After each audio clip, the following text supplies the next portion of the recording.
at Adventist Risk Management, the Seventh Day Adventist Church's risk management and insurance company.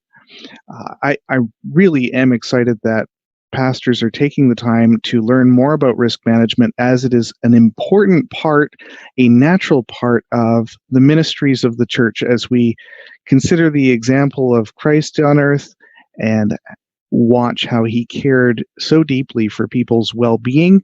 That's what the ministry of risk management is really all about as well.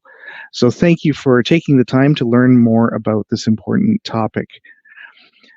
We have focused in 3 areas in our webinars. This is the child protection webinar today.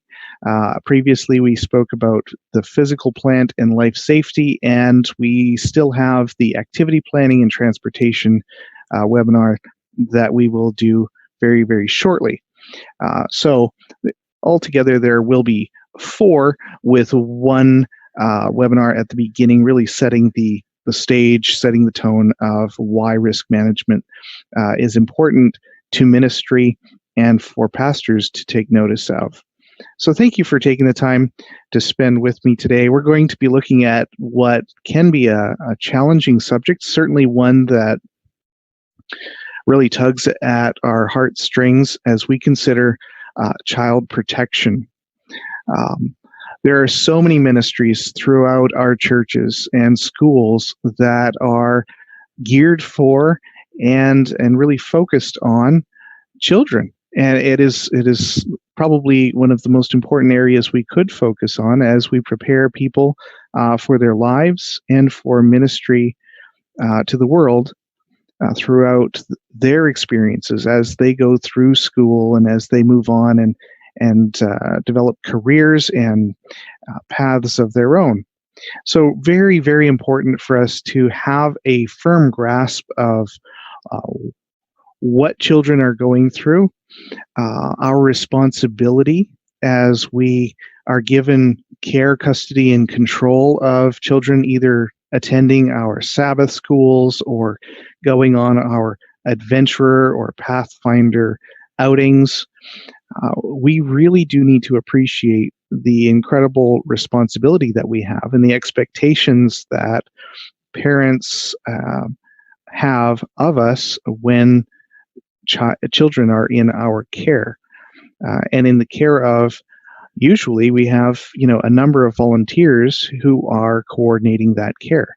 So very, very important for those volunteers to understand the responsibility, to understand how to provide that care effectively, and to be able to be prepared and make the right decisions depending on what may happen. So again, a very serious responsibility that we need to understand, and understand that as we live in a broken world, we also are going to see and experience things that are not good, that are not positive, and we need to know how to react and what to do in those scenarios. When we talk about child protection, we're talking typically very much in the context of child abuse, children being abused by pastors, teachers, volunteers, parents, other children can actually engage in abusive behaviors. And certainly when I leave my child to participate in a church activity, I'm not looking for them to have to be abused while they're there. That's the furthest thing from my mind. My expectation is that the adults and the leaders organizing that activity have it well organized and are going to be able to prevent those kinds of activities from taking place, those kinds of incidents. So let's look at this issue just a little bit more. I think it's very, very important for us to understand that for children, disclosure of an incident of maltreatment or abuse is often extremely difficult. I realize that when I'm having conversations with people on this topic, often I hear the first thing that is brought up is, well, how do I protect myself from false accusations? Well, That's important. We don't want anyone to be damaged, have your reputation damaged due to false accusations. But those are definitely in the minority, and that is not what typically happens. Um, Children are very reluctant to name the person who's abusing them, to even let anyone know. You have to be very sensitive to the signs of that kind of abuse, because there is a sense of shame associated with it. And also, many folks tend to have this perception of the abuser as sort of some sort of very ugly, strange person from outside. But statistically speaking, the abuser is much, much, much more frequently somebody very close to the children. It is somebody within the circle of safety. It's the volunteer, it's the pastor, it's the leader, it's the parent, it's the other child. So it's not typically somebody from outside. Well, what that means is, for the child, they may have a sense of loyalty, and they have a very legitimate fear of not being believed, because they're saying something about someone everybody already trusts. In fact, somebody that everyone probably trusts more than they trust the child. Um, and they don't know what's going to come of this, if there are negative consequences. What is that going to mean? There tends to be a lot of fear involved. So fear of the unknown, fear of rocking the boat. You're not sure what you're going to be dealing with. And that may be true also with that child's parents, of experiencing, confusion and fear, and certainly anger as well. For pastors, I do want to mention that for many pastors, and this does vary and has varying nuances by jurisdiction, many pastors are in fact mandatory reporters. But let me take it a step further. I think it's important for you to look up the information about where you minister in the state or province where you're located, and understand your legal duty. But that's not enough. A legal duty is often far short of our moral duty. And as ministers of the gospel, as people who base our entire faith on the Word of God as our foundation, our moral authority, our moral standing should be much more than simply what the law requires. We have a duty to care for those who are vulnerable, and certainly our young people fall into that category. You see the text here from Mark 9, "Whosoever shall offend one of these little ones that believe in me, it's better for him that a millstone be hanged about his neck and were cast in the sea." Strong language about what it means to care for, or in this case, to offend, to abuse those who are vulnerable. So let's look at solutions. I want most of our talk today to be oriented to solutions. Hopefully, you are well aware of and have a strong awareness of the risk and the issue, and are not blind to this. I suspect if you're listening to this webinar right now, you're not blind to this issue. I would suggest, however, that this will be a short webinar, and there is much, much, much more to learn to understand this issue more fully. And I will certainly point you to some resources on that. But as we think solution-oriented, I think it's really important for us to consider that we are building the right fence. I think of the analogy of a hen house, some chickens in a chicken coop, and we build a nice fence around that with the chicken wire, goes around the perimeter of the little yard for the chickens to run around in, because we are trying to keep a fox out. Okay? Well, That's fantastic until a hawk comes along. And maybe we don't have a fox problem, maybe we have a hawk problem, and they just fly right in and out of there and take whatever they want. Very important for us to understand the issues that we're actually facing and build protections that actually solve the problems that we face. So I encourage you to kind of keep that ideology, that image in your mind of, we need to not be solving the problem of, the stranger wandering onto our campus, in a trench coat, who's just looks, very strange and is going to do something terrible. I'm not saying that has never happened, because it certainly has, but the percentage of cases of abuse in our church where that was the scenario is an incredibly small fraction. That is a tiny, tiny scenario. Much more frequent is just the case where there was, it's people within the circle of safety who have violated the trust of the children and their parents. So we want to make sure that our measures are actually effective. So let's look at those. Top of my list here of measures has everything to do with the quality and the quantity of effective supervision. Our church has some really good guidelines on that. And it's important for us to implement those. One of the areas that our legal team has often heard comment on is that the church does pretty well when it behaves like the church. And another quote that we often hear in that sphere of as the legal team fights cases on behalf of the church is, it's not what we do that gets us in trouble so much as what we don't do. So we need to proactively implement the things, the solutions, the policies that we have in place in order to achieve the results we're looking for.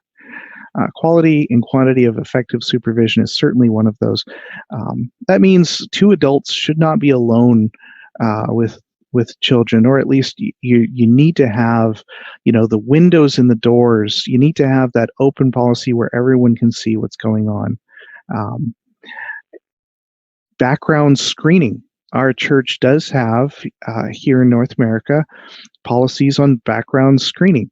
That includes an effective background check. And we've had to grow in that area because not all of our solutions have been very effective, but currently we have an effective background screening approach. So I think that's important. And we're going to look at numbers of how well we're implementing that.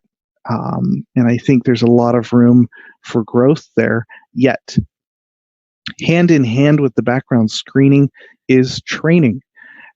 The training that comes with that in that package with background screening is very, very helpful. I've taken that kind of training several times from several different organizations, and each time I take that training, I find new and interesting information therein. It is helpful for us to keep this on the forefront of our minds because if we're going to be aware of what abuse looks like and how to detect it, we need to be familiar with this information. Last, but definitely not least on this list, is reference checking. And this is by no means a comprehensive list of everything we can and should do to protect our children. But I will really want to highlight the reference checking here. This is one of those areas where you are able to actually really start to get a sense. If you can do reference checking effectively, and your conference may actually have resources and a person to help make this happen, reference checking can often prove to be even more effective than some of the other preventative measures that we have.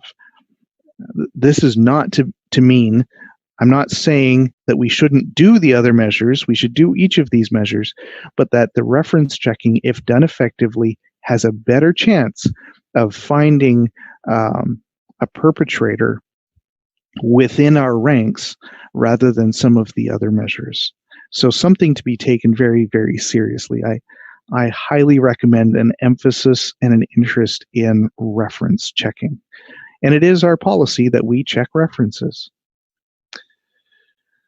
This last year, we actually made an amendment, or the North American Division Executive Committee made an amendment to their policy. And I want to make you aware of this in case you did not know.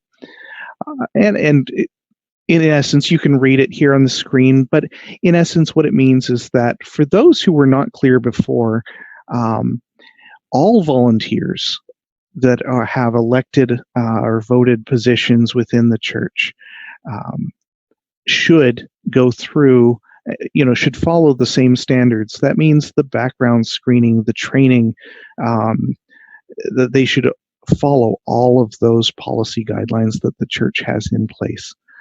So really just a clarification and update to the policy that was already there to help everyone understand that all church ministry leaders and officers should be engaged in that. Because if you look at certainly the experience of the church, the losses that have taken place where the incidents of abuse are not strictly between children's ministries leaders, Pathfinder leaders and children. It's also between pastors and children, and a deacon and children, and it's pretty much any given position at all. Currently, the Seventh Day Adventist Church here in North America uses a service provider called Verified Volunteers to do our background checking and training. And currently, the total number of users registered is 42,372, and this is as of several weeks ago, but is fairly recent and up-to-date information. What that tells me is I believe we have quite a few more volunteers and that should be taking this than are. I'd like to see these numbers up around 150 plus. So where do you get good information on implementing a child protection plan? What do you do if you have a sex offender who actually wants to attend your church, knows that they're a sex offender, can't be around children, and is willing to cooperate with whatever controls you want to have in place? How do you educate your volunteers about supervision and appropriate touch? Well, I would encourage you to make use of the resources at adventistrisk.org. We have a whole section with safety resources. And if you look there under the church area, church safety, you're going to see a whole list of resources here. And if you look under the child protection section, you can download those, are all free for you to make use of.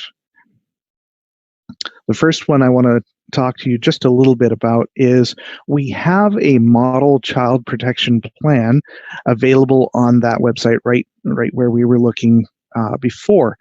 What this does is it gives you a template, a model that you can use to get started as you implement a child protection plan at your church. So if you're not comfortable drafting something from scratch, you are free to make use of this as a starting place. I do encourage you to think through all of the language within the document and make sure that it fully applies to your specific congregation. Work with your conference. If your conference has an updated one that they would prefer to use, work with your conference's voted resources. But I want you to know that there are resources to make these things happen. And don't delay. It's really important that your church has a plan on how you will protect children that are attending there. Another resource available on our website is the Church Participation Agreement. This is, again, the scenario where somebody who's a known sex offender wants to participate in worship in some way, and this becomes an agreement with strong controls. And it's not just a paper document. This is a document that outlines real specific requirements. So in this case, you likely have specific chaperones that would be assigned to accompany this person, the offender. They would outline specific places the person could go, could not go. If they're sitting in a pew and a young family comes and sits on the same pew, that they would actually excuse themselves and they would need to go sit elsewhere. It really gets into the responsibility here is going to be on the offender and the church to ensure that the children are kept safe. We're going to protect those who are vulnerable over somebody who has proven that they have not cared for, that they have actually hurt vulnerable people in the past.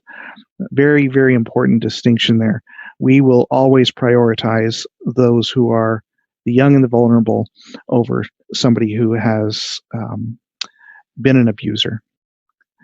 So that is, again, a resource you can make use of. I, again, strongly encourage you to work very, very closely with your conference.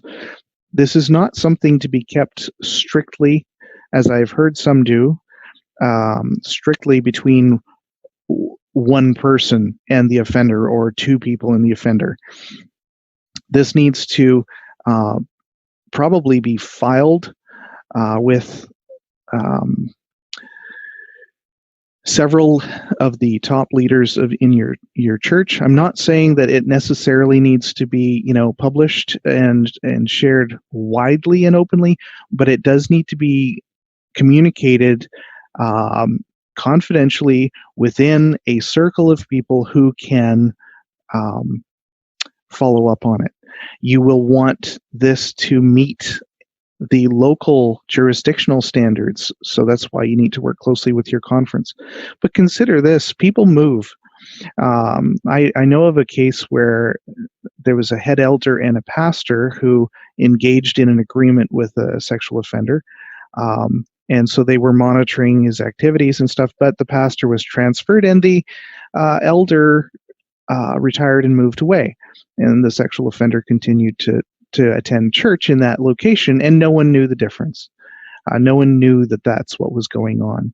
A new pastor came in and discovered that this person was in fact an offender, that an agreement had been in place previously, and really had to take things in hand to put an effective plan in place where there was essentially none, now that the people who were meant to monitor it had left.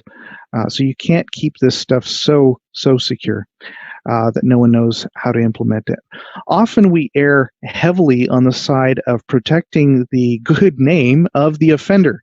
Well, the offender doesn't have a good name, and you need to be protecting the church and the children of that church. So while I certainly don't want to see people actively going around trying to defame people and that kind of thing, I would err on the side of protecting the vulnerable in this case. You can walk through the nuances of what you can or cannot do with our legal counsel, certainly, or I would work most specifically, start with your conference counsel that knows your jurisdiction better than we can. All right. So another resource for you. When I think of the steps that we need to take to achieve a solid protection plan that really does prevent incidents from taking place, so again, hard sometimes to measure what didn't happen, but that's essentially what we want to do, is we want to prevent incidents from happening. It starts with leadership, and that's why we're talking here together. That's why you've taken the time to listen to this quick webinar and learn more about this topic.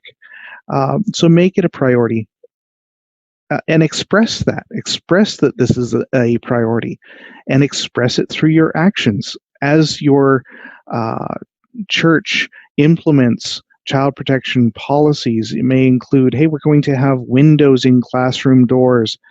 You may want to have a window in your office door.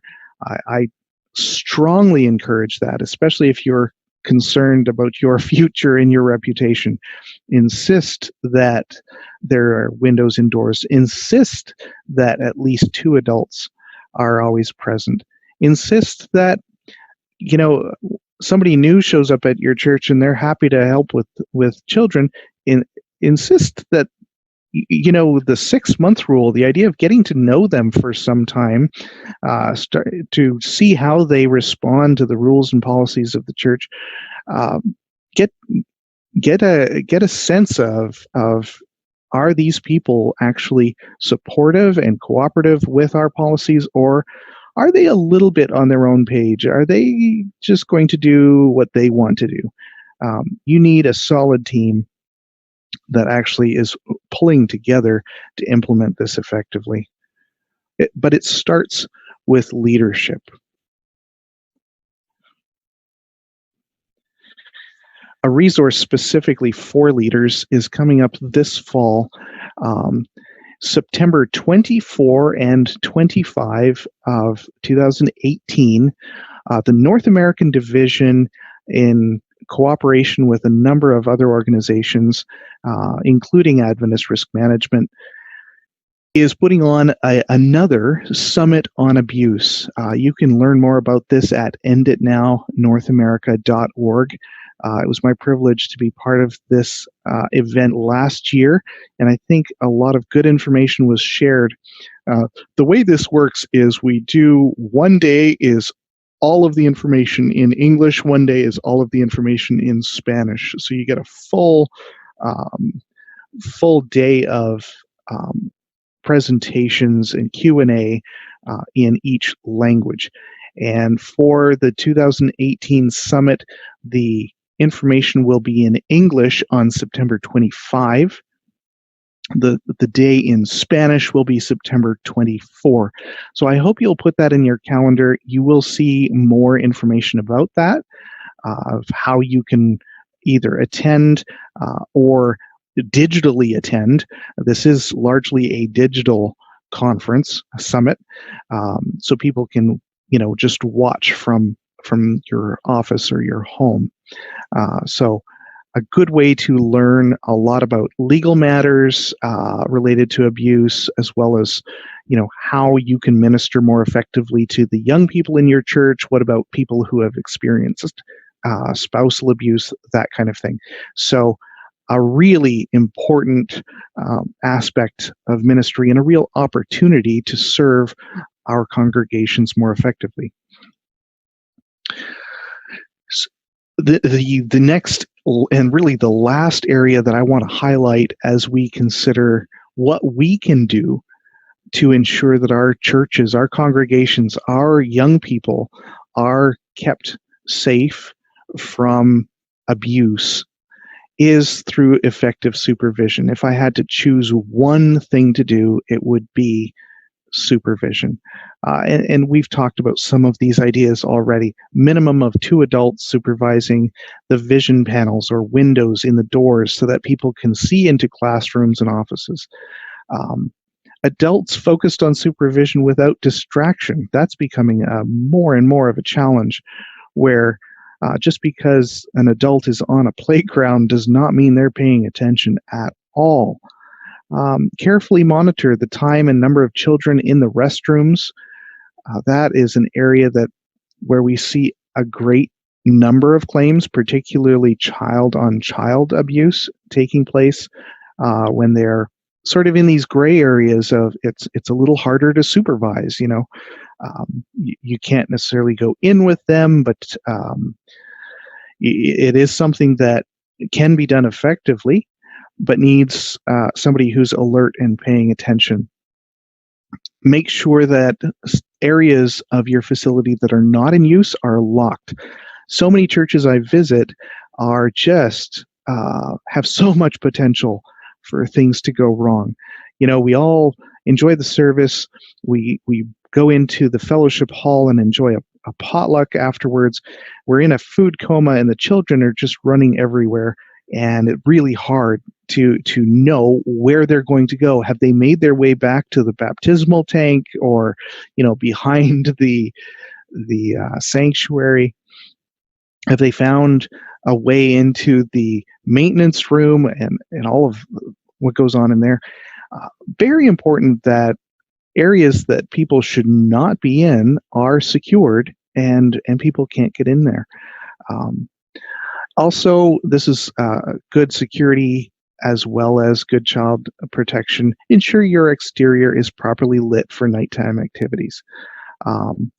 And in many churches, it makes sense to provide some roaming adult supervision through hallways and parking lots. And this is also an effective addition to your security at your church, which is an area of increased interest across our churches. So I just want to say thank you as we conclude. There's so much more to learn on this topic.